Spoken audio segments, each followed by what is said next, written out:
Complex trauma are basically wounds that are created multiple times throughout our life.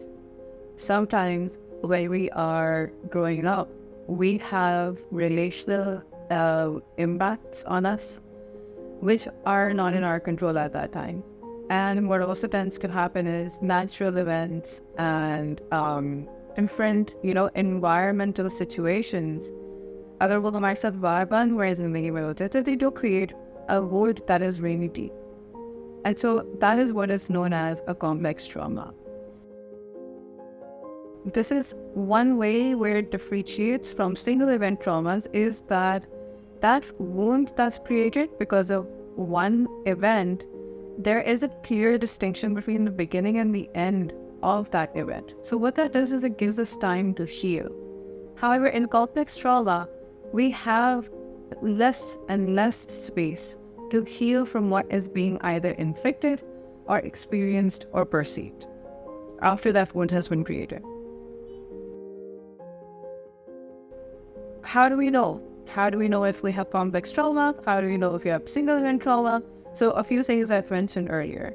Now, in terms of another way of knowing if you have complex trauma is evaluating your life, evaluating your own health, and evaluating your relationships.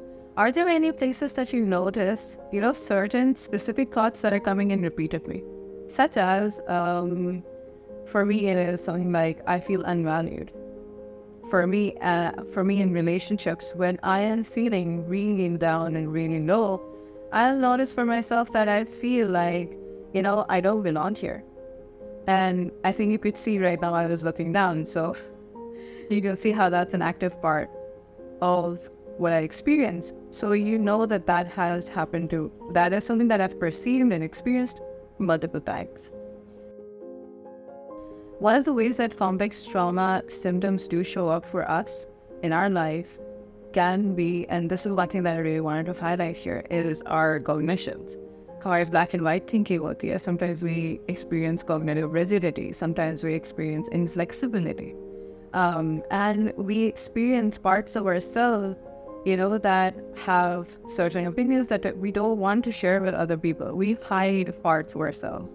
So along with cognitive rigidity, we also experience, dissociations, which could range from zoning out up to and anywhere till, having amnesia regarding our own identities or having, multiple parts of ourselves having separate strong identities that show up.